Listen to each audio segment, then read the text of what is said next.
look, just as a litmus test here, PG-13. Yep. If somebody accidentally lets slip with a fuck, that's fine. But honestly, just try not to say fuck, anything like that. Just keep it to shit, bitch. You know the drill. Yeah. Yep. Jesus, Dean. Jesus, hide your shame.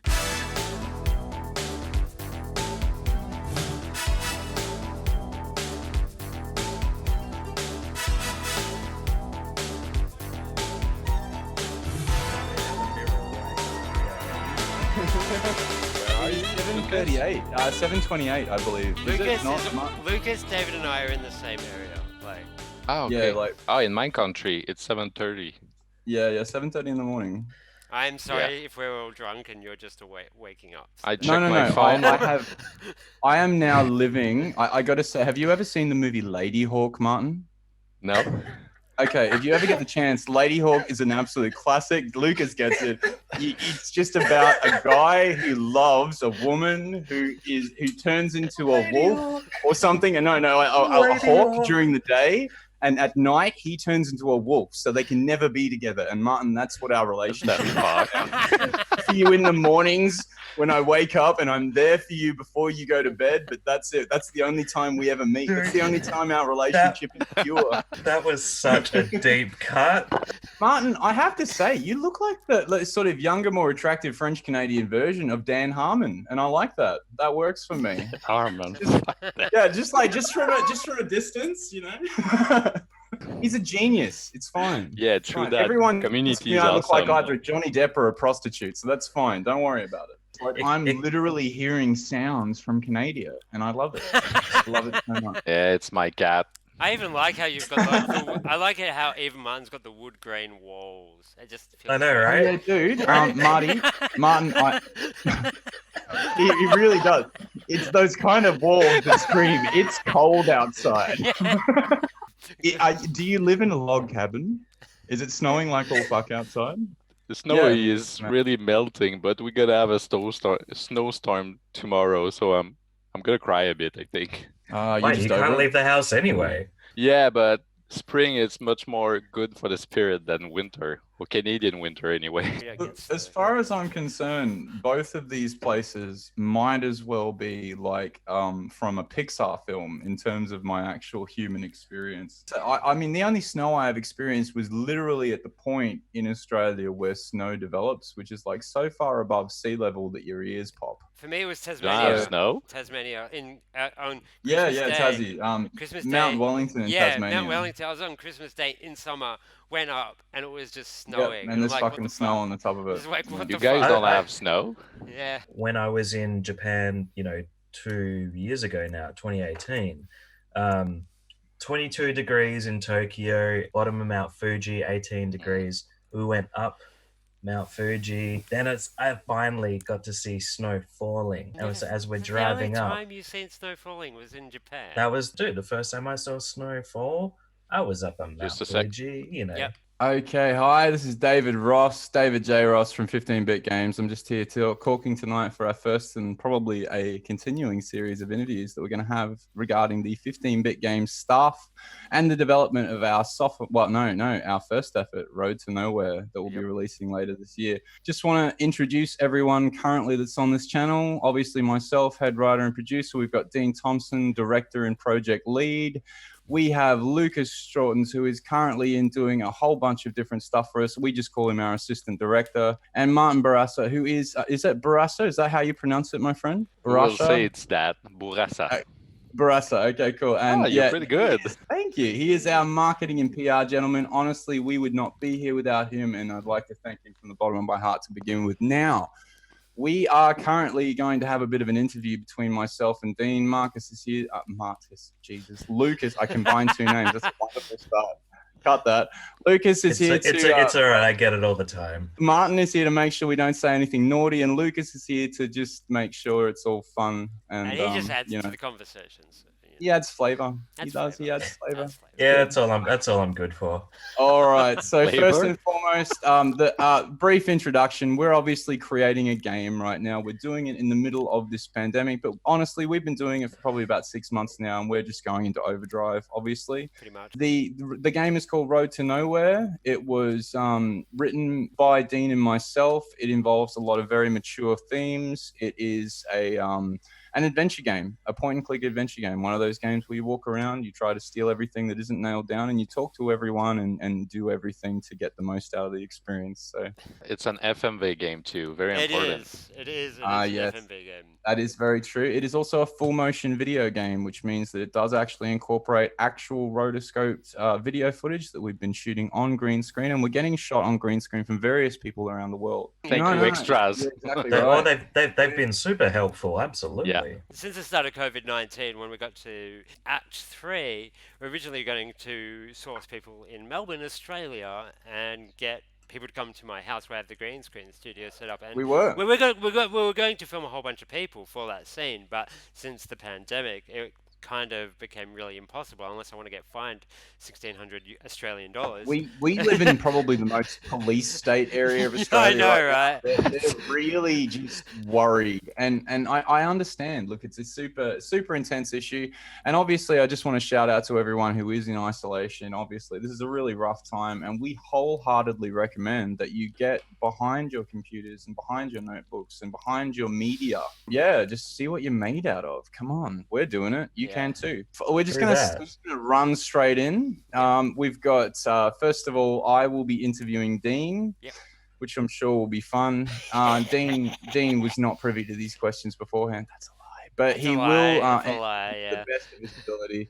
Okay, first of all, Dean, what do you think was the defining moment that led you to start making video games? You know, it can be any far back as anything you can think of. What was really what made you say, I want to make games? All right, let me go back to, well, I was about 8 years old at that. Actually, probably younger. It was like when I started playing Sierra Online games like Space Quest and Police Quest. Police and all that. Quest. Yeah, all that Yeah. stuff. And I owned an Apple II Plus. And back in those days, the only types of games that you could get were from magazines, and you'd get code listings from those magazines. There was no demo discs or whatever, and the That's a only way painful memory, right? I know, there. right? So I would put in these code listings into this Apple II Plus to get a game, essentially, and that's how I learned how to program. And Oh, then- you mean you got it from so the magazine actually yeah, had yeah, the code. Yeah, Yeah, not Jesus. just some PC How old game are that you? you No, like no. or anything No, like no, that. I remember those from like Atari. yeah. So I'd actually have to write in these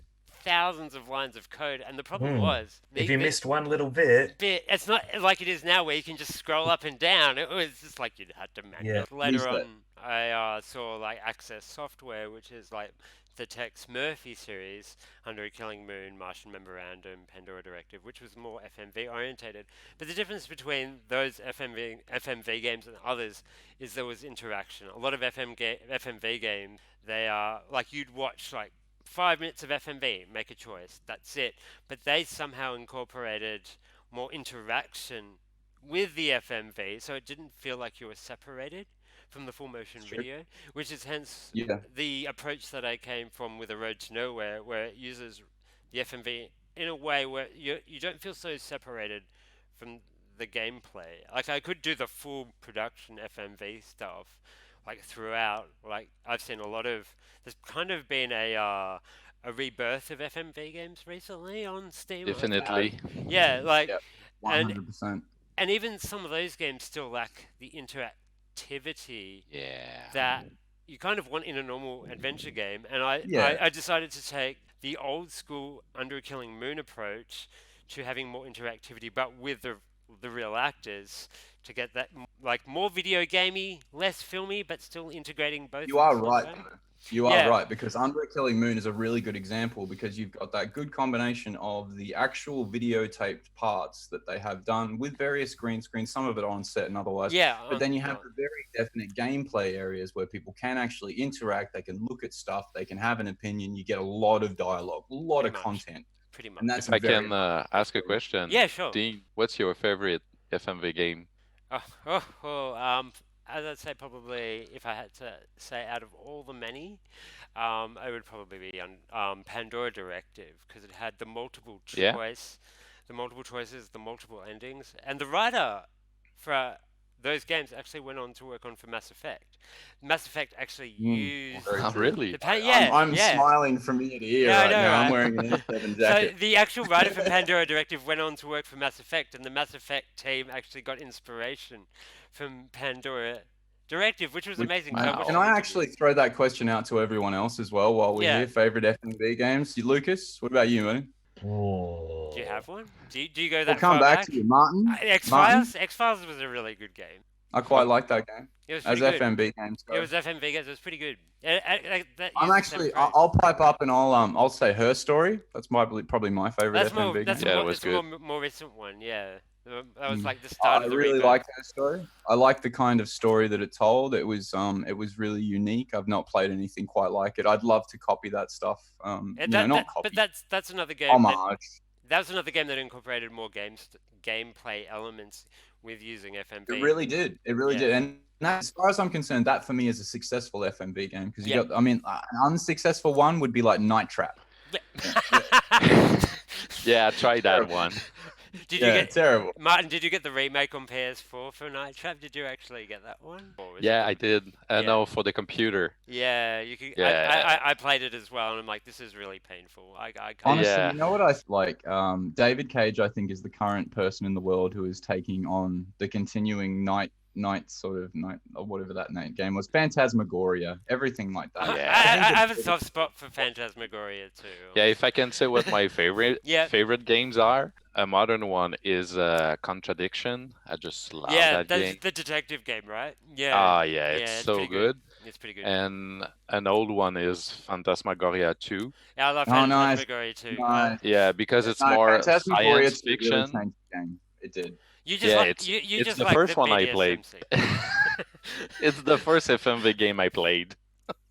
That's fair. That's fair. You know what? I'm gonna actually give a shout out to because I don't know if Lucas can think of one. I'm gonna think of one for him. I'm just gonna say that what was that wonderful one with Christopher Walken? Oh, and Ripper. Jack the Ripper. Yeah, Ripper was Ripper. amazing. Ripper was amazing. Like, It's so impossible What to is play this? without a walkthrough. It's impossible to play without a walkthrough. You can't get it. Look, accurate. I'm actually trying to think of the games that I used to play when, like in '96, Yeah. we got our first definitely right in the era. Yeah. our first Yeah. like computer, The golden which age. which was it was a Mac Performer. Yep. I think it was a 56 something. It was like an all-in-one thing. I remember like you would get this like Macworld magazine. I was like, Yeah. oh fuck, will I get that? Because I just wanted to see what games are on it. And so many of them were FMV, but I was kind of like, yeah, this is kind of shit. Nah, I don't. You know what? Nah. Yeah, I get you. But you know what? That does bring up another thing of, even though I didn't play them that much at that time, I mean, Mark Hamill has been Wing hugely Commander. involved, Wing Commander. right? Right. Exactly. 100%. And- Mark Hamill was a huge proponent of FMV games. Dude, absolutely, and he continues to be, because I think they're even still gonna try and do like another Wing Commander. Really? No, Or Star they- Citizen. No, Star there's Citizen a is essentially- remaster edition. Oh at the yes, because he's moment. in Star Citizen. That's right. Yeah, the game that never gets released. Yeah. No, it will. It will. I see. My cousin is a donator. Like, he's on the Kickstarter. He's part of that machine. He's got like a $20,000 ship. Oh he my got for free. god. And like he just comes on, come and let me show you the build. I'm like, you can't play it yet. No, you can play certain parts of it. Has any of you guys played Harvester? Yes. Yes, I've got it on That my one is Steam. crazy as It's- shit. it is so Jesus, I nuts. loved it. Honestly, I want though, to do something as crazy as that someday. like- that was so cool. The Harvester is That's like totally. pushing. If you want to get edgy, Harvester is the gameplay. Oh my god, I Harvester love that reminded game. me of Until Dawn reminded me of Harvester because it kind of had that kind of same vibe going. There was Until something very Dawn is one of the best It's great. game It's of so all great. time. I love Why? it. Why Honestly, did you? But what was so good about it? Until Well, Dawn. I like, think I'll answer Lucas just quickly because we've got to move on to another point. Yeah. But Lucas, I reckon if I was going to isolate everything that I loved about that experience, it was the fact that it made me appreciate that there's a way to use kind of telltale and quick time strategy in that way that actually feels like you're part of something that like has real consequences. I know that Telltale did it well, but for some reason, Until Dawn. kind of. Okay. I agree with Kind of. Dean. Kind of. Kind of, because like Telltale Games, right? They give the illusion of choice. Yeah. Like, You it had was, real choice in Until Dawn, Very I true. think. yeah. Very But Oh. in Until Dawn, the great thing is that they use a monster from my country, the Wendigo. The The That's Wendigo. such Wendigo. an Yeah. awesome. Very It's one of the Very best true. monster of all time. So underused. The I Wendigo love the is just Wendigo. like a sexy Bigfoot, really. It's just like I thought it was more of a he's got demon. claws. Half no, zombie it's- demon. It's a First Nation monster. It It's is, a, it a is. spirit. Like to become a Wendigo, you have to do cannibalism, Yeah, you gotta eat Yeah. another and human. and yeah, then right. the spirit of the Wendigo is gonna possess you. That's I So think the other thing that really I loved about Until Dawn is you've got the Wendigo plot, but you've also got the slasher faux plot, and you've got the Yeah, other elements. And exactly. I think in terms of actual writing, it's just a really superior product. I know Lucas is just sitting there just shaking his head. I don't think he really liked Until Dawn. But I do appreciate his position too, because as a I mean, I for him, didn't even say anything.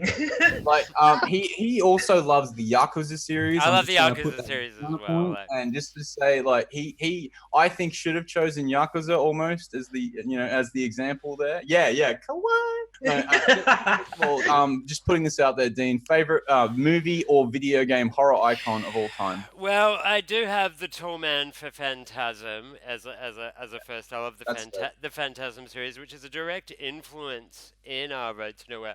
I love road trip horror flicks, straight out. Like it's what was the major inspiration. So Road to Nowhere originally started off as an idea of doing like a post-apocalyptic kind of Australian kind of road trip in the middle of nowhere. No, but we're gonna Okay. get to that. We're Yeah. gonna get to that. I like that. Yeah, We'll but do that. But that's how it originally started. It's more of a 15-bit studios thing, Dean. Yeah, Hush, but- hush. Don't worry. Don't worry about that. But other than that, if I was going to favorite, if it was going to be like a video game or movie icon, it would have to be Nemesis from RE3, Resident Evil 3. Nice. Pretty nice. much, just like the scripted events, they scared the crap out of me, and like I like that. Even though they kind of pretended to be random, they weren't. They were just really well scripted. That's fair. All right, I'm gonna put it across. Martin, I want your favorite horror video / icon ever. Thank you. Go. video game or movie? Both doesn't matter. Doesn't matter. Until matter. Dawn. Until Dawn. Of course. Until you Dawn. just Okay, mentioned cool. it Are we? before. No. So you're like the Wendigo, or you Movie. like the bad guy? Movie, Bruce Campbell. Oh, Oh my God. Evil Dead. Yeah. Evil Yes. Evil Dead. Nice. What You about got the some Wendigo, theory. David? What? Oh, look, would you say that the Wendigo is your favorite element of that? Or would you say it's more the actual, there's the serial killer plot, there's also the other sort of plots that are going on in that one. What is it with the Wendigo was your favorite part of that, or just Until Dawn? Yeah. When I played it with my wife, we loved it because Great to play with a partner, right? Yeah. Great to We play have- with an audience. we love First Nation culture, so you have some hints That's really throughout cool. the game that it's a Wendigo. So at some point, my wife looked at me and was like, "Do you think it's a Wendigo?" I was like, "Oh yeah, that's one for sure." So all that part was so great Adorable. that we loved that. Yeah, it was really great.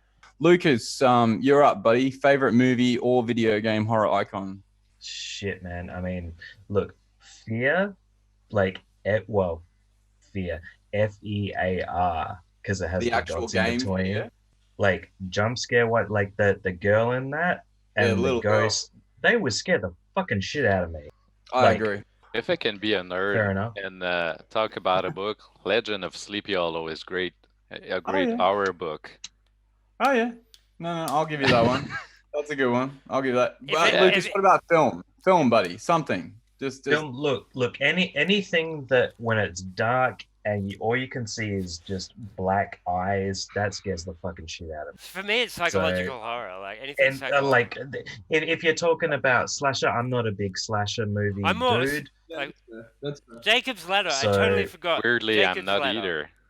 Jacob's Ladder. I mean, Jacob's Ladder is a huge influence on the rest of the game. Yeah, especially in seriously, terms Jacob's of Ladder for more me horror is elements. Jacob's Ladder for me is probably my favorite horror flick of all time. It's inspired so many video games. It's inspired so many movies. Silent Hill could Yeah, Silent Hill would is directly. It has everything to do with directly. Jacob's Ladder. It's PTSD equals psychological trauma Pretty equals much. potential drug-related thing, whatever. Silent Hill. Otherwise, if you're talking about horror for film, for Yeah, me, yeah, you so know, it's- being more of a film sort of dude, Yeah. like pretty much any Korean horror, they Ah, Oh, they they Train to get it. they Busan. mess with me. They mess Train to with me. Busan. Train Oh to Busan is my, great. that was so great. Next question. All I right, think. sorry. We'll move on. We'll move on. I've Dean, forgotten- first and foremost. Dean, what is it you actually do at 15-bit? 90% of everything. I don't know. Let me begin. Ah. No, I'm joking. That's I not agree. true. I agree. All right. I don't know. I feel that is kind of true. It's I mean, kinda I mean, Not true. lying. you're our head of state. You're our director. Guru. You are our you know, sensei. All right. Let Yes. me begin from the start. I am sole programmer. I'm director. I do majority of visual effects, other than Lucas does some of the UI and little bits here and there. Which No, you do everything, man. Like, let's face facts. Let's face facts. I think in terms of what you actually do, absolutely, you're a director. You are the CEO of the company. In terms of your day-to-day, what is the majority of what you do? All right, let me go from the start of a morning of Dean. All right, so I would literally wake up in the morning, look at the code base, look at the project file, add stuff as needed. Ask Dave here, of course, for any script updates, which I put into the game. Do any visual They effects rarely that I come can through. do. Yeah, do any visual effects that I can do. If there's any Photoshop stuff that I cannot do, I will give to Lucas, like the UI stuff. And that's pretty much, and I'll just keep everybody up to date of exactly where I am in the project and upload it to Steam for them to look at and to playtest, and then I get the feedback from all you guys, and I keep going back and forth. And that's pretty well much my job, and everybody else gives me feedback or ideas and stuff, and I go. What do Yeah. you enjoy the most doing? Actually, to be honest, it's not even the coding. I've No? no, it's actually visual Poor effects. thing. It's yeah, it's actually the visual effects. I've become really in love with visual effects. Like for years, like I used to live with David, right? And I used to be I'm a musician. I'm a trained musician, and David had this love of film. And then when I moved out of David's place, a part of me clicked. And then I started really getting into film, and not just specifically just any part of film. It was like the visual part of film, being color grading, color theory, the way that the shots are put together. And I actually fell in love with that. And so after that, I kind of had an idea of After Effects and stuff. And I did little projects here and there in old games that I started but never finished. Mostly noir stuff with lots of shadowing and lighting and stuff. And then when I actually started making this game, the more I did the visual effects part, because it was only out of necessity, because I didn't want to pay anybody. And then I actually fell in love with the reward of visual effects. And then that's actually my favorite part. It's the most arduous process. Like I spent Yes. hours on one scene, just fine-tuning shadows or whatever. But I actually find that doing the visual effects and the visual aspect of the game the most rewarding. Not the coding. I do love coding, but that's more problem solving. Because you can see what it looked like before, Yeah. and then once you've added everything, you're like, dude, I'm a fucking genius. What goes into your particular style? Is it coding or visual effect that give the style of Road to Nowhere? It's actually a mixture of things. Music is definitely a huge part of it. Being a musician, I wrote a routine that actually has interactive music. So depending on what Oh, happens really? within the game, that actually changes the mood and the feel of the game. The visual effects are definitely a big part of it, but it's actually a lot of different things. Mostly music and visual effects. I'm trying to add that film effect of the soundtrack being Yeah. sort of being incorporated within the game, rather than just having it one long music track playing throughout a scene. I want it to change according to what the player does. and that actually adds a lot to the emotion of the scene. Visual effects is another thing. It's a mixture of doing pre-baked visual effects in After Effects and also real-time stuff in Unity. So that's a bit of a both. But for me, the music part is probably the thing that puts If it I together. could just cut in there, I think Yeah. that probably the most interesting evolution of all this is going to be when we actually do have the ability to have these multiple layers where we've got, yes, we have the visual effects, yes, we have the actual green screen footage that we've got, but also we might incorporate practical effects. We might incorporate would love makeup. that. We might I incorporate fucking a would lot love of that. other Yeah. I would Yeah, love that to have would be great. practical effects. Instead of it just being us working with these shaders, these After Effects, and trying to make the most of what we do, instead we've got something that's an actual good quality asset that we can then export through and continue to make that even better and even creepier or weirder or whatever Well, vibe that's we like one thing that David and I were talking about for the final act in the hotel. We're actually going to go out, no matter what the COVID-19 thing is. We're actually going to Yep. find a seedy motel. And we're going to do on-location shooting at this seedy motel that we find for the They're last scene. 100% going to think it's porn. And Yeah, that's- my and wife that's said that. My wife said, like, you're shooting a gay porn film. It's either going to be porn or critters. Yeah, I know, critters. Yeah, but my wife was like, "What are you guys doing? Seriously, I don't know what you All guys right. are." Our next up, just like Dean, straight off the bat, no second guesses here. What is your favorite game of all time? Xenogears. All time. Xenogears. Xenogears. All right, Xenogears was a game made in 1998. Originally, it was the script for Final Fantasy VII, but Square said, "Hey, this is too dark. This has lots of Freudian and like really in-depth religious themes and like It's just." basically the Evangelion to Final Yeah, Fantasy. it is. It's the Evangelion to Final Fantasy. And then when he gave the script to Square, he's like, no, this is too dark. But then Final Fantasy VII ended up being really dark. It was like, okay, but Xenogears was never finished.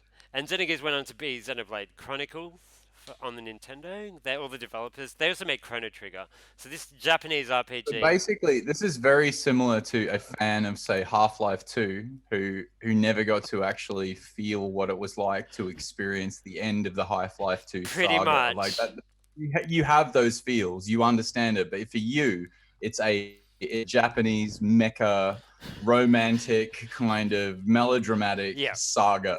Pretty much. Involving swords that are far too large to carry around. Pretty much. And I love it. I love it. I think that's a great choice. So what else do we got for other people here? Favorite video games of all time, Martin? Chrono Trigger. Chrono Trigger. Oh, Chrono Trigger. Yeah. Nice. Yeah, I just love that game. choice. Yeah, Lucas is feeling that. I know I'm gonna probably be stoned for that, but before I played Chrono Trigger, I love Final Fantasy. Then I played Chrono Trigger, and nothing ever compare after that. You should Dude, play that's Xenogears. It's totally made by the understandable. same people. It's literally the same team. Like, All right, should? enough Yeah. with Really? the Xenogears. We appreciate it, Dick. We appreciate it. Martin, you're absolutely right. I loved Chrono Trigger because I I love loved Frog. the way that it had Frog, the yeah. best element, the action RPG element that I'd loved from other Yeah. series, but it also had music the was kind of great. story. yeah, Yasunori Awesome. Mitsuda, like he went on to Yeah, one of the best soundtrack of all Yeah, time, yeah. and I just love time travel stories. That's why I love Life No, is no, Strange. that's good. Lucas, what's your favorite game of all time, buddy? Well, it would have to be that movie, Lucas. No, I don't care. It's not a game. Sorry, delete that out. Look, Yakuza. Yakuza is straight like up there, absolutely for sure. Yeah. Like the entire series, Yeah. like there's no doubt. When I was going for a job at a video game store, they said, "What are your favorite games?" I said, "Well, Mario Kart on SNES and also Mario Party 8." I thought that was dope. You're very because- Nintendo orientated, aren't you? No, I mean I am, Yeah. but I just simply know. found that it really got everyone involved, and that it Yeah. was just fun. You could just do different shit all the time. Is that literally your favorite game of all time? Mario What? Party Which 8. one? They are great No. fun. Play with friends and look, family. I just think what's great fun, what gets people involved. However, you know, Dave, as I was saying to you recently, what I was playing like on emulator, Faxanadu, and Faxanadu was the shit. What platform It is was. that Like on? that's on NES. It was a competitor for the original Legend of Zelda. Oh, really? Like, However, look, Ghosts and Goblins, Ghouls and Ghosts, whatever you want The to hardest game on the face of the kind of planet. Yeah. one of the okay. hardest games on the fucking planet. Like if I got past level 1, I felt like a champion. You know, Yeah. I thought that was great. Lucas, do you love like Dark Souls games? You know I'm not. You know I'm not. I think that maybe you need to go back because if you're loving on Ghouls and Ghosts that much, man, you really need Oh, to go. what? Because I'm like a sadomasochist. Yeah, absolutely. If you, To be if you love your fair, pain, other two games that I love to bits are definitely Hideo Kojima's early stuff, like Police Noughts and Snatcher. Like those two games, Yeah. fucking gold. listen to that soundbite there because that will come back at some point to haunt 15-bit. Are you doing your sexy radio voice? Oh now? yeah, I'm doing my sexy radio. Because I'm the only one here with a proper microphone. Your phallic microphone, yes. Oh, I took the sock off it, okay? So there's That's actually how it photos, Martin, of David doing the VA, and there's a blanket over him. It's like he's got this little fucking hut. That I look like I'm haunting my desk. He's like he has to put a blanket over him to not get the Anyway, reverb. all right. Music is a huge part of the project. What are your influences? Just keep it brief, Dean. Stephen Wilson from Porcupine Tree is probably the biggest influence. His music is very emotive, very layered. He should be doing soundtracks for movies. I've always said this, but his music in general is probably my biggest influence on music for the game. Although I've been getting, as the game says, I've been getting into a lot of synthwave. I love my 80s throwback, and that is the vibe I'm going for this game. Even though the game isn't set in the 80s, I just like that vibe, and I'm putting it into a It's modern- okay. It follows through. drive. Like It it totally does. drives it, and it's such a great vibe to have Yeah. because it totally sets you in the scene of the mindset as well of the character. Yeah, Stuff that I used to listen to as well when I was little, finding how it developed in that going into that sort of, well, it was kind of a digital renaissance in a sense from the 70s, like 60s, 70s, 80s. yeah. You got the 80s really grabbed it and Yeah. took hold of it and ran with it. Yeah. And you got so much good stuff back then. No, I get you. Express. I get you. No. I'd like to give an example of probably one of the best soundtracks I've ever found in a video game, and that would be Max Payne 3. I have Because not even played though- Max Payne 3 properly. So I never even played Max Payne 1. Really? Look, I get it. Look, I just want to point out to everyone that Max Payne 3 was basically separated from Remedy, and I love Yeah, it Remedy. was Rockstar. It was a Rockstar game, number 3. Wasn't Yeah, it was a Mm. Rockstar game. It was basically done in the same GTA 4 engine, Yeah, and yeah, they yeah. sort of Right. pulled it a bit closer. They made it more of a shoot 'em up. Yeah. But one thing that has to be said about Max Payne 3 that nobody ever fucking talks about, and this is something that's in my Spotify playlist, is the soundtrack by Health. That's all capital letters. Health. If you're listening, I love you, Health. You're the best. Noise rock is rarely done well, and you guys do it. And it was just so great to the point where it had this amazing clip as you were coming into just before the end mission. Yeah. And this song starts playing. It's just like this just total dirge. It's just something that you just did not expect. It's so out of quality for the rest of it. It just felt better. It's like, this is the single. And they waited until the final act for the single. And I respect that. I think that that's probably the best soundtrack I've encountered in games. Really? Not To be Chrono Trigger? Not Chrono Trigger? Look, as much as I love, was it Uemitsu? Yasunori who was he? Mitsuda. Yasunori Mitsuda.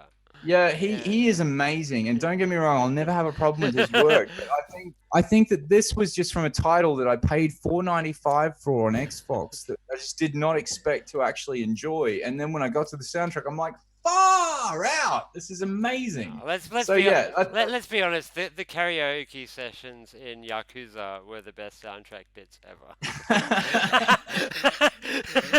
Lucas lined us down. Last question, Dean. Yeah.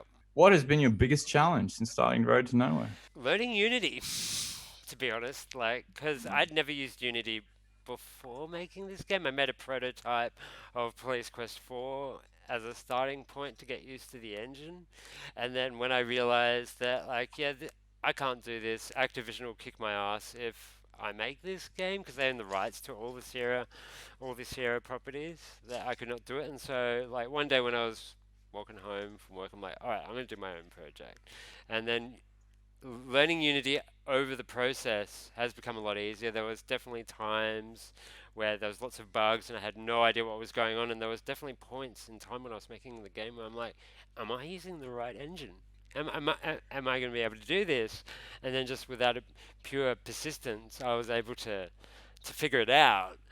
And it's gotten to a point now where it's like I just know what I'm doing, and like if there's a problem, I know exactly what is causing it. What are the points with Unity that make it different from something else? Well, Unity is very much a all-encompassing engine. So it's not like it's designed for adventure games. It's not like it's designed for action games or anything like that.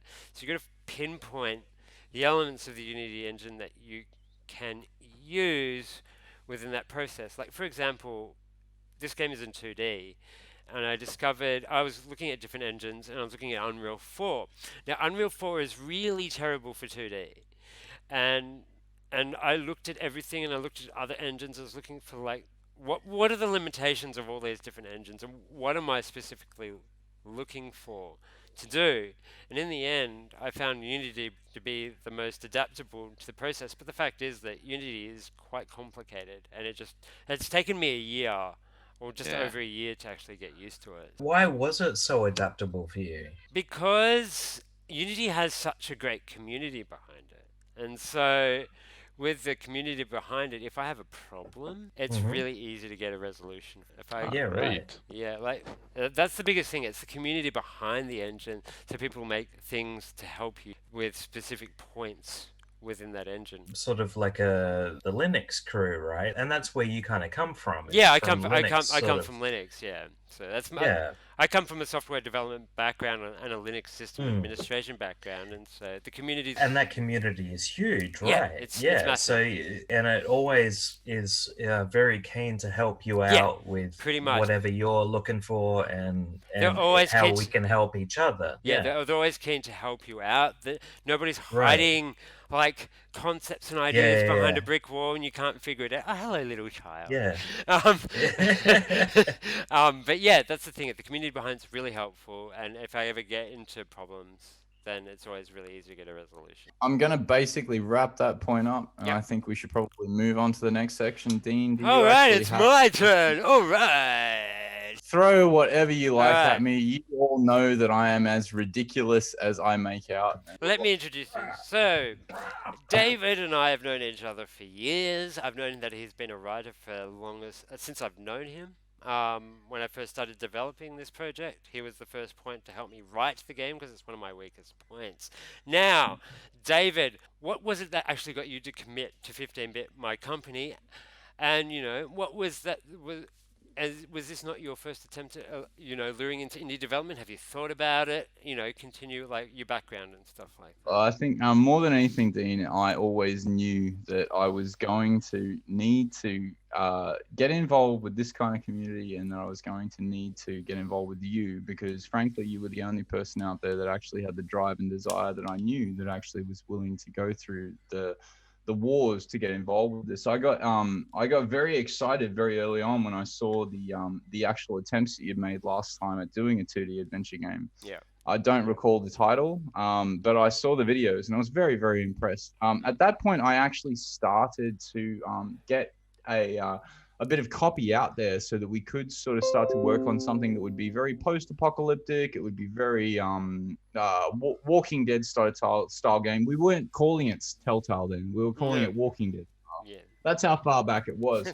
And then after we'd gone through that point, I actually ended up just going back to prose for a while. I decided I wanted to finish off my books, and I did.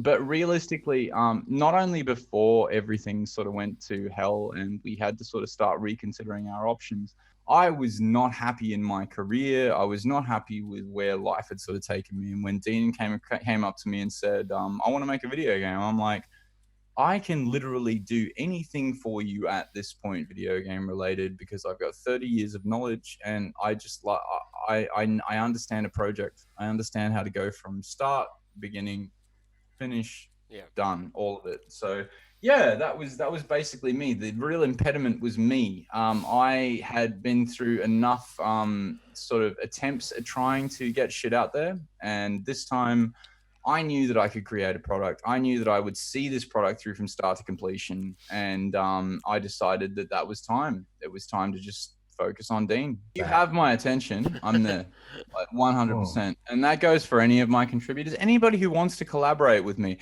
There's a gentleman named Genhui who works for Luminous Games. I'm going to be sending him this link. Genhui, just so you know, you can basically rely on me to do anything. I will. I'll do it. I'm that invested. Understand, this is a weakness. No weakness. But no, that's basically where I came from. It was all about the time and the place, and both of them were just right. I had just finished my last book. I was feeling really confident, and honestly, I love video games. Like anyone who ever talks to me, you talk to me about music, you talk to me about film, but if you talk to me about video games, I know shit I should not know stuff about. I know about industries. I'm never going to play a Gran Turismo game. I know what the last four was. Yeah. But look, the stars just aligned in that certain way that it just came about, and that's it. Time and the place were right.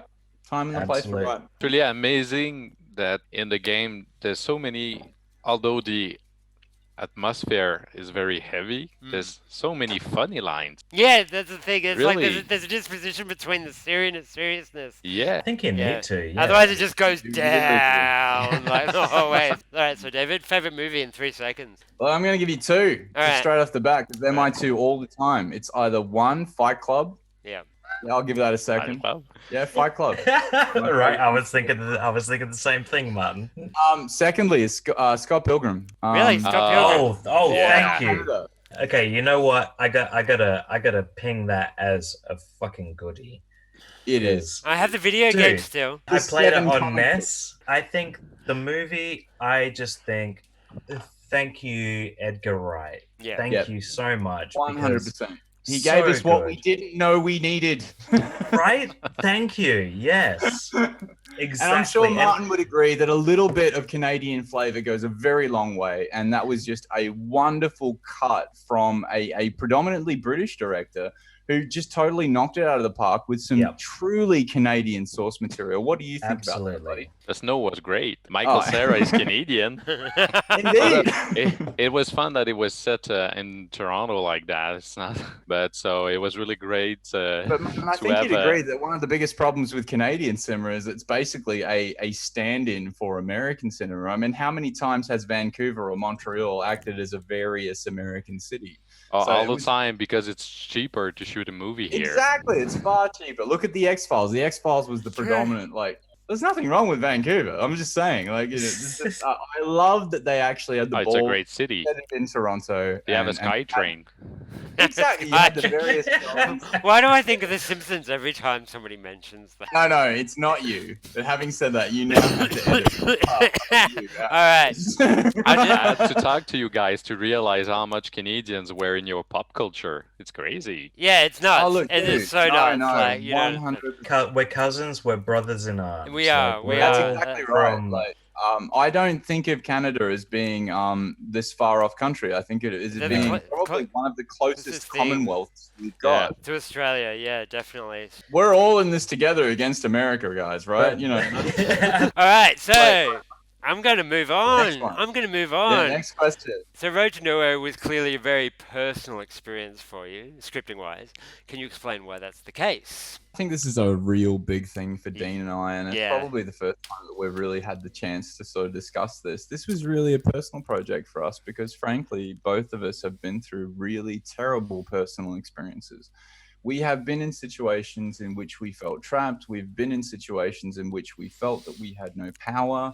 And we have been in situations, most importantly, where we have acted the best that we could to our own moral judgment and character to get through that situation, to not hurt other people and to not allow other people to be affected. And for us, the main influence, I won't mention it by name, but I think everyone in this project sort of understands where we're coming from. The main influence was just an absolute tragedy for us. we were literally mulling over this for days, and it was actually at the point where Dean came back to me after a couple of weeks and just said, "No, I have this idea, Road to Nowhere." Literally, it came to him fully formed in his head. Road to Nowhere. I want to make it this. I want to do that, and I just immediately latched onto it and just said, "I feel you. I absolutely feel you." Just makes sense, right? Yeah, pretty much. Yeah. Like we're on the same page, just in regards to men who have been through an experience that they both. Well, no, it's not just both. They regret their actions, but they also regret that they hadn't done more. But they also understand that there was this external agency that they couldn't control. But I think that on top of all of that, they came out of the other side of it whole, Yeah. and maybe better. So I know there have been a lot of people. I talk to a lot of varieties of people that have said, is this a part of sort of chauvinistic movements or pro-masculine movements? And I absolutely tell them no. No, it's not. Because the simple fact of the matter is that the man is not right. The man questions his every second of his life after these experiences, because Absolutely frankly, right. any man who has a backbone would not commit to the terrible actions that were sort of raised in allegations against Cole Bishop. Any true man would sit there and sort of ponder himself and his own moral sort of center and try to understand where it sort of where it came from and how it came to that point. You don't just sit there and lash out at it. No. And that's what I see as being the pro-masculine movement is. It's not about lashing out. We're all in this together. Yeah, pretty much. And it's a massively personal thing for me. So I'm really glad you came up to me. I'm really glad you came back into my life, team. It was a massive turning point for me. Yeah, same dude. And it's questionable. Like, I know a lot of people would probably be a lot on the fence about the issues within this game, and I know probably a lot of people won't understand it and take specific, straight out, black and white kind of thought process behind it. But if you look into it a lot deeper, there's no right and wrong, and it's just you make your own perception from it, and hopefully everybody learns something from the story. So that's exactly right. But look, by that same token, I think that's why throughout the game you have that choice. Yeah, it's not black and white. No, nothing ever is black and white. No, but not at all. If you have the option to choose, admittedly, I just want to put it out there. There's 7 different endings in this game. Yeah, pretty much. So, and at least 2 of those endings are not great. I mean, we're going to try and make it as nice as we can with the pretty and we'll. But it has a warning for a reason. And all sugar cups and all lollipops. Exactly. We want to incorporate all that. But no, you're absolutely right, Dean. This is something that it really does need to be approached by the individual. And I think that anyone who's sort of seen this and had an idea about what they think is in this product and what we're trying to convey, I really do impress upon you to try the demo, because it really does give you a real taste and a real chance to experience what we're trying to do. It's not a pro-masculine piece, trust me. No, there's a lot of people have sort of questioned that, but it's not. It is not at all. It's really not. Look, if anyone even questions that, look, I think they've got other things on their mind. If that's your take on it, then this is just about a human being trying to be a human being. Pretty much. That's it. Everybody makes mistakes. And everybody, in a situation that may not have occurred in any other situation. In a situation that realistically could only have occurred in this particular way. Yeah, exactly. That's the real point we're trying to get across. It's not about trying to make out that men are always right. It's about trying to point out that in these sort of circumstances, the man does matter, just as the woman matters. Pretty much. And even though this is a masculine-driven story, and I know it's not going to pass the Bechdel test, that's irrelevant at this point, because even though this is a male-driven story, it's still important. I just wanted to say again, the game is very respectful, very well done. There will be some people that will just get mad at it. Let's be honest, though. I'm not quite sure why, in essence, because as you said, Matt, it's very respectful. So I'm not. I mean, yeah, you have a couple of lines. Okay, yeah, she's a bitch, but well, what's the difference between that and a girl calling a guy a or something? I guess that's even to the point, real point of it. Even to the point where my wife was questioning if she actually wanted to be in the game. believe it or not. She was actually, I don't know if I mean, want to be filmed what? for this. I know that proper script not a game for writers, everyone. like No. Lucas, who are going through their script, are probably just thinking, "Oh my god, there's far too much detail in here." But from what I've actually, Why do you always assume that I'm thinking? no, because I love that you keep check on me, brother, and that's what I rely on you for. Well, I don't know assume a lot of- anything, because when you assume, you make an ass out of you and me. That's exactly right. But I know a lot of people would probably look at the script and sort of go, "This is way too much. It's more of a writer-director script." I've added a lot more to it in order to actually give the vocal performance. Melissa actually, when she read the game design document, she said she actually, out of all the indie game devs that she's done, she's actually preferred our script over anything else because it comes from a film background. Like, it actually was easy for her to act out those scenes because of the way that you wrote it out. So And Walter was much the same. yeah, you guys, like, you actually wrote like what the player was feeling or doing at that time, and she said What they're actually, supposed to be. We have to keep moving forward. As oh my god, I've continued sipping wine throughout this entire. all right, I'm gonna move the next question for Yeah, you. you have puffy eyes now. All right, Oh, here we you go. really do. Here- We'll call it the Puffy Eye Podcast. All right. All right. Work with That's actually a fantastic name for a Yeah. podcast. Puffy Eye Podcast. The Puffy Eye There's Podcast. three of us are either drunk or tired, and the other one's just sitting there trying to get through his breakfast without spitting it up. That's fair enough. All right, David, who in pop culture is your current spirit animal and why? Look, I'm going to be perfectly honest with you. I have two here, and Yeah. they're very important to me. Cupcake. Devin Townsend. Oh, Devin. Devin Townsend. Yep. Devin Townsend is quite possibly one of the best people on this planet. And he's Canadian. You are. He's Canadian. He is Canadian. He is Canadian. Actually, there's a bit of a Canadian bent in my choices because I love Martin and I want him to continue doing it. Yeah. I isolated these two choices to Devin Townsend, who is just an absolute champion in the isolation crisis. He great. is producing some of the weirdest, most amazing music I've heard from him ever. Yeah. And not to mention that this is a gentleman who can basically produce musical theater with an electrical guitar entirely in his head and just make it perfect. Pretty much. Absolutely. How to make it perfect. Make it perfect. I absolutely think that he is one of one of the people I aspire to be. But also on the other side of things, I'm going to say that one of my style icons is Moira from Schitt's Creek, because frankly, that's just my feeling. That's just, whenever she's on weird drugs and they don't know what to do with her in the scene, and she just kind of reacts, oh, I'm so bored. No, she is me. She is really me. So, And it's a Any of Canadian our TV Canadian- show. Exactly. Any of our Canadian listeners wonder what the life of Dave, the head writer of 15-Bit, is like? It's Moira. I am Moira. I am that. Right. What would you say is harder, writing or vocal performance? VA.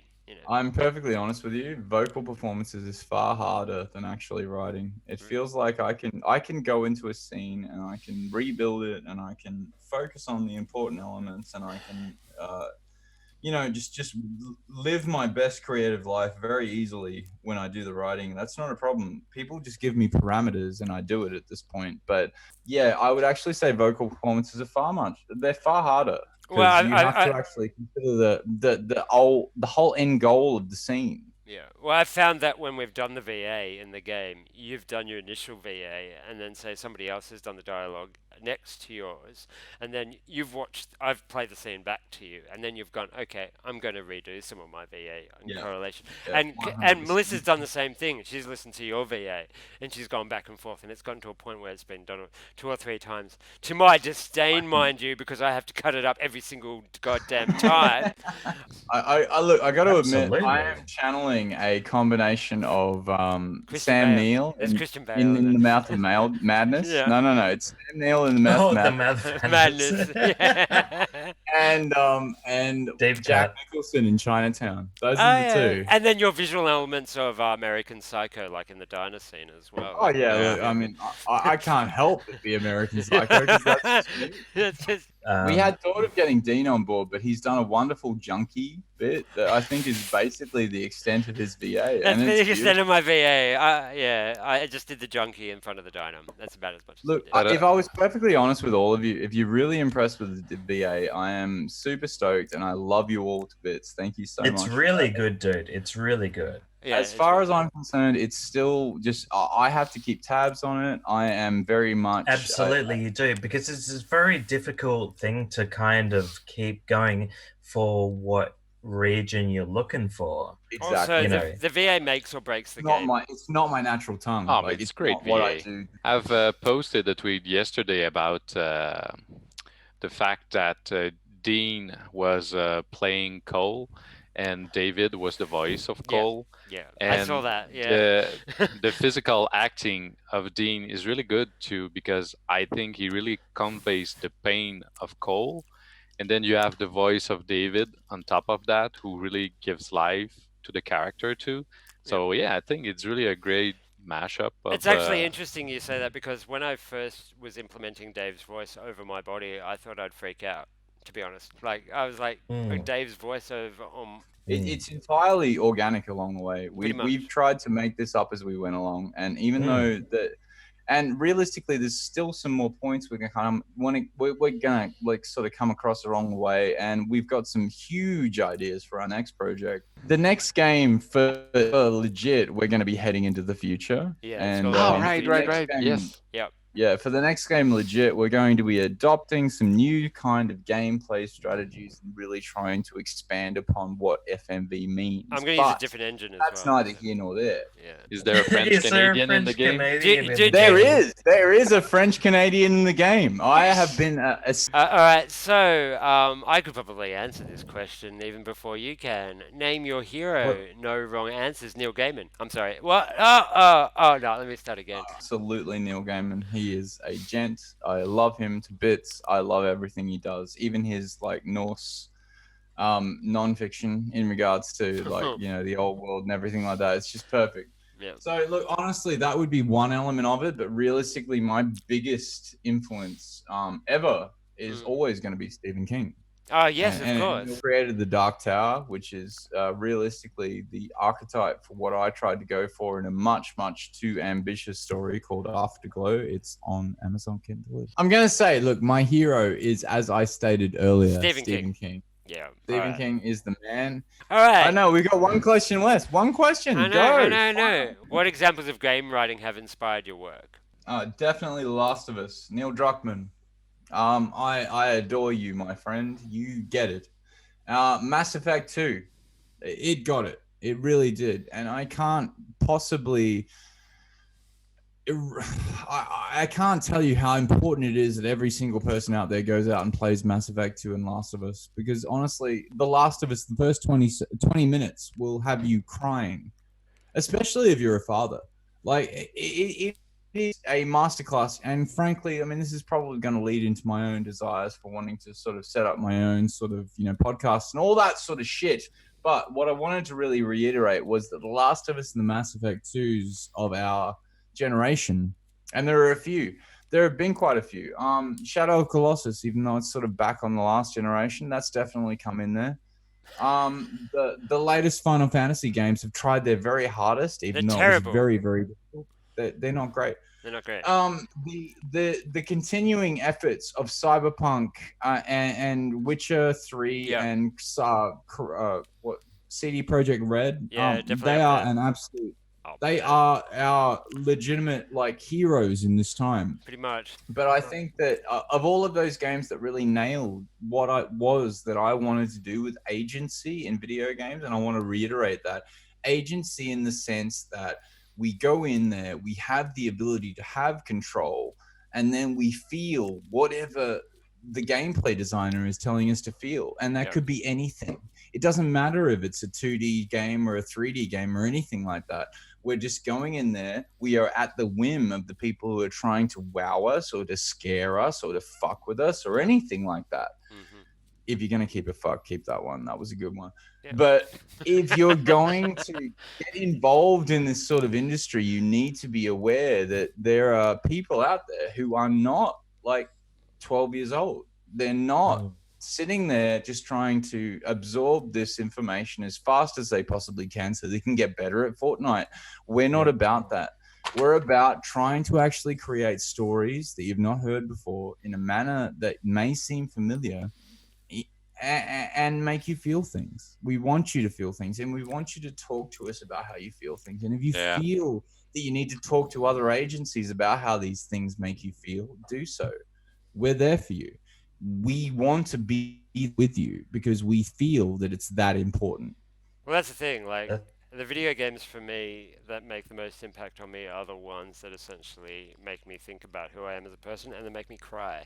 So and that's what I want to get out of video games. To be honest, I get it from film, and if I can get that from a different medium, Exactly. If you can make me cry, you've achieved something. Okay, yeah, I'm going to go out to the board. Martin, games that have made you cry.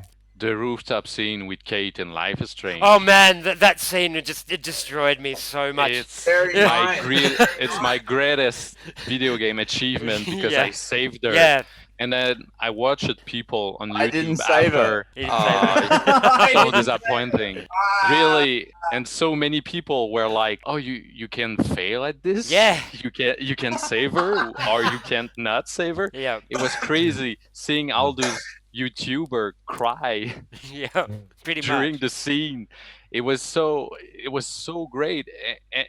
It's a game and it's a scene that tells something that makes you feel something. Lucas, if you could just jump in there. Scene in video games that's made you cry? Actually, I was about to sort of bring one up. Yep. That Dean might know. I think it was Yakuza 5. Yeah, the end. The end. Fuck. No, not even the end. It's not the end. When you're in Hiroshima. Yep. And he goes and takes a bullet for you. That's number 5. Yeah, that's Yakuza 5. Yeah. Fuck, like I fuck. I seriously He's tearing up right now. Yeah. Yeah, it's full on. I was like, dude. Oh, yeah, man, I know. Come on. Look. It's surprising. No. That's the thing, right? Yakuza, despite its absurdity, despite its absurdity, it really gets you right here because you feel so much for the characters by the end of the series. Like, you grow up with them. You literally grow up with them, and then by the end of it, you're just like... At the first time when you meet this character, he wants to kick your ass, and you're like, what? Like, I don't kill you, sir! I don't even want to fight. Martin, as a father, since you've become a father, have you played the first 20 minutes of The Last of Us again? No, and I won't. I absolutely agree with you because every single time I play it since becoming a father, and that's like 2013, it came out in 2013, I believe. I've played it literally every year, and every year I reinvigorate that same terrible flame inside of me when his daughter dies. It is too much. It is absolutely... You're just saying the words I hate it. It crushed my heart and I did not have my daughter, so I cannot imagine now. Yet, Martin, because I love the medium so much, I continue to replay that. And whenever I have the chance to replay that, I replay it again. You know why? Because that's what I want to do. That's where I want to be. Yeah, I understand. But I have a question for you, David. Yeah, man. How could you let Kate die? I made her survive. I was happy. I was like, yeah. Yeah, Dean, I love you. David, man. I don't know what to say. Kate is my sweetie. But I will say that my adherence to narrative and wanting to experience the best I possibly could out of the time travel that I knew involved led me to probably make a few sort of nihilistic choices, shall we say? What? And Are you saying you did it on purpose? Yes, for narrative purposes. Okay. One of those other things you should really know bunny, about man. I love Remedy games, like the structure of Alan Wake and Quantum Break and these sorts of things where they really did try to not only get part of it, Control, obviously, but I haven't finished Control yet, and I feel bad about mentioning it. I honestly feel that their ability to kind of get into those places that I did not expect was very much in line with Life is Strange. I've not been back to that chapter again. Okay, yeah, look, well, essentially we have wrapped up everything that we've gone through today. Honestly, I think this has been a great sort of convo in relation to the sort of things that we've been wanting to talk about.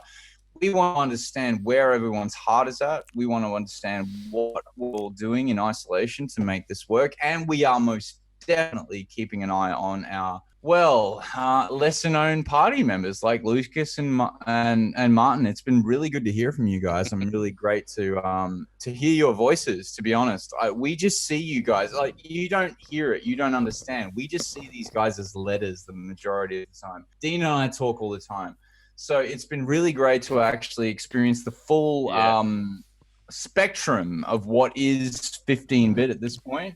And I guess I'm just going to sort of stop this on a very kind of narcissistic element. What is the part of 15-bit that each of you is loving at this point? All right, let's start this off with Martin. What do you get the most out of 15-bit for you at this point in time? Oh my god, it's such a great adventure so far. I love doing PR. I love talking with the fans. I love all that stuff, and to be part of such a creative team. Oh my god, it's a dream for me because I write a lot too. I love being creative, and just to be part of a game like Road to Nowhere is a great opportunity. So thanks, Dean, to have asked me to to be part of it. So, yeah. Lucas, you're up next. What's your real takeaway from working on Road to Nowhere at this point? From my normal day job, being stood down, I can actually concentrate on something creative once again, and I feel really good about it. And it's just invigorated my motivation for to be creative. I really thank you guys for that. Well, you've come from a film background, so that helps. We're happy to have you on board. We've got two more. We got now David. I'll go last because mine's going to be a funny response. But go, David.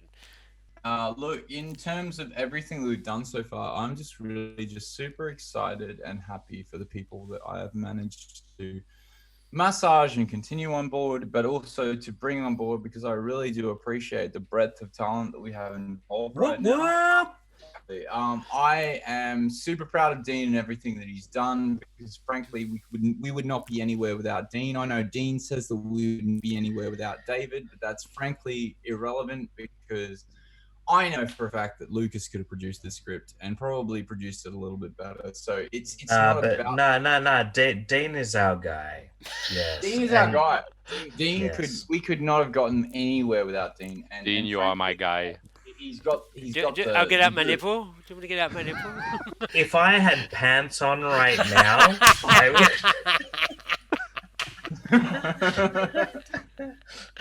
All right.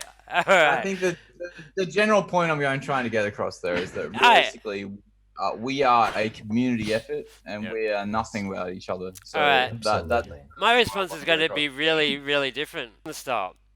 This game originally came back as a bucket list thing for me to do for myself as a personal project to fulfill something that I've always wanted to complete, a video game, and I've never been able to complete one.